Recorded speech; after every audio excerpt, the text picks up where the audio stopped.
Bien, ahora voy a pedir a los cámaras que tenemos al frente si toman esa imagen de esta señora. Es un segundo. Yo la conocí hace muchos años y cuando llegué hoy al canal me encontré con esta carpetita que me dejaron. Esta señora se llama Serafina Paredes. Acá me mandan una nota muy conceptuosa, me dicen que difundamos esto. La premisa altruista de doña Serafina Paredes de Vilte, ya falleció hace muchos años. Ella fue quien autorizó la traza del Camino de los Colorados en Purmamarca. Y agregan, bueno, me tocó a mí, siendo gobernador de Jujuy, inaugurar ese camino con el nombre del Paseo de los Colorados, que hoy se conoce en todo el mundo.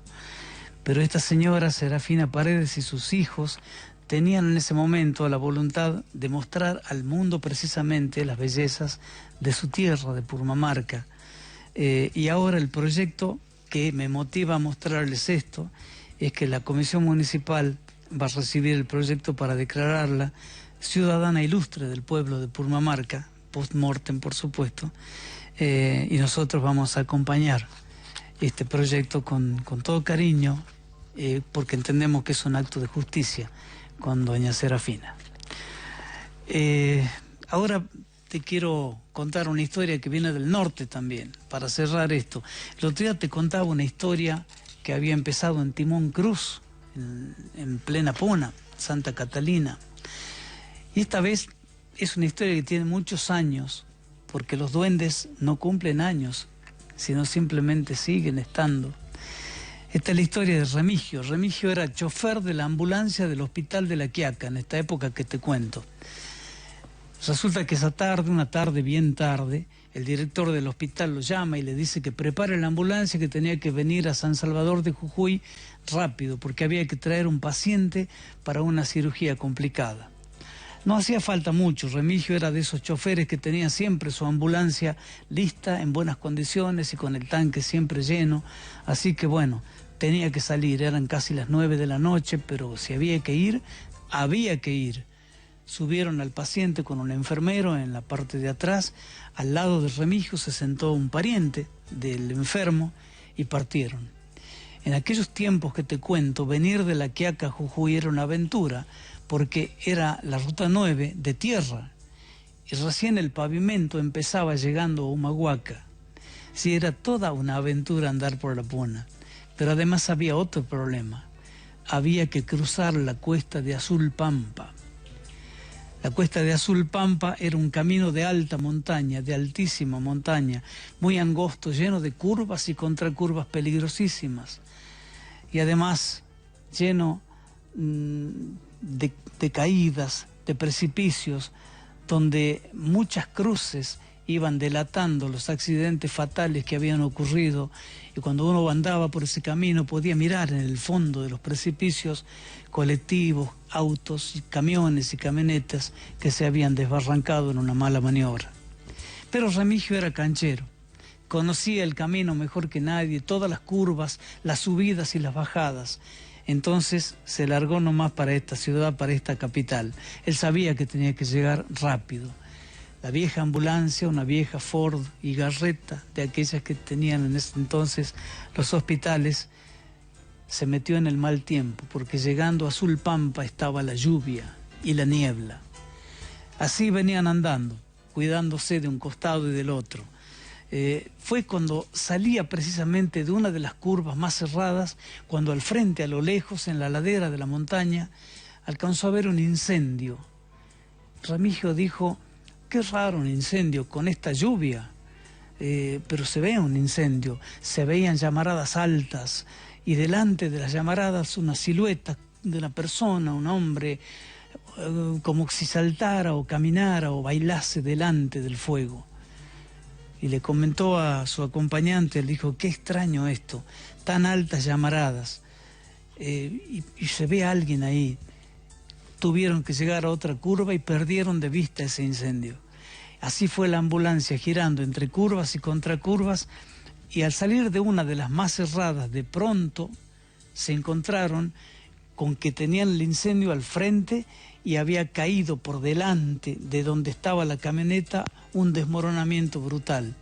Había reventado uno de esos arroyitos que bajan siempre, había agua, barro, piedras y algunos pedrones gigantescos también en medio de la ruta. Remigio pisó el freno y la camioneta paró justo delante de una piedra gigantesca. Lo habían ayudado las luces de su vehículo, pero también el resplandor del incendio. Como él era un hombre canchero, como te dije, sacó una pala que llevaba siempre detrás del asiento y empezó a limpiar el camino. Había que llegar a Jujuy. Sacó lo más importante, sacó el ripio, dejó que el agua siga por un curso y empujó las piedras más grandes al precipicio. Cuando escuchó la caída de esas piedras, se dio cuenta que estaba precisamente en la curva más alta de Azul Pampa. Un segundo de distracción hubiese chocado con esas piedras y tal vez estarían rodando ellos también por el precipicio.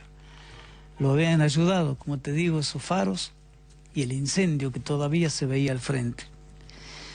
De todos modos, Remigio siguió adelante.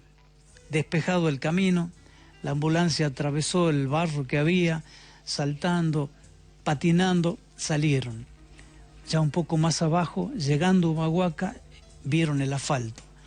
Llegamos a la civilización, le dijo Remigio a su compañero de viaje, y ahí pisó el acelerador y llegaron acá sin problemas.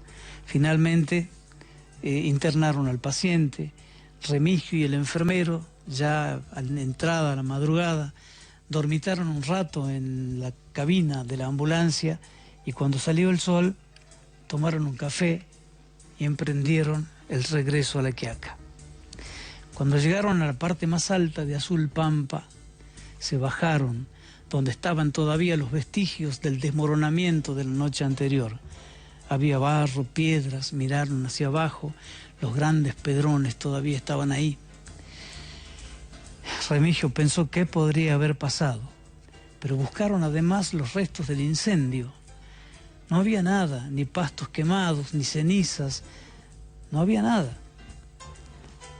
Pero, acostumbrados a los misterios de la puna, enfermero y chofer subieron a su ambulancia y partieron rumbo a La Quiaca. Claro, nunca podrían haber visto al duende de Azul Pampa, que estaba detrás del filo de la última curva, durmiendo un poco la siesta, cansado del trabajo de la noche anterior, de la tarea de esa tormenta en plena medianoche. Tampoco hubieran visto que al lado del duende que dormía estaba el tarro de gasoil y un paquete de fósforos que siempre el duende de Azul Pampa tenía a mano por si se presentaban algunas emergencias, como esa noche de tormenta. Lo que sí estaba un poco resfriado y su sombrero y su saquito de barracán se secaban al sol encima de unas piedras gigantescas.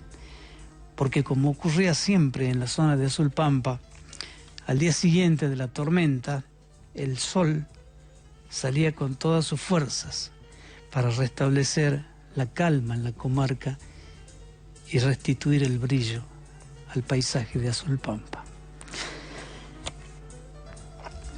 Muchas gracias, muy buenas noches, hasta el lunes que viene.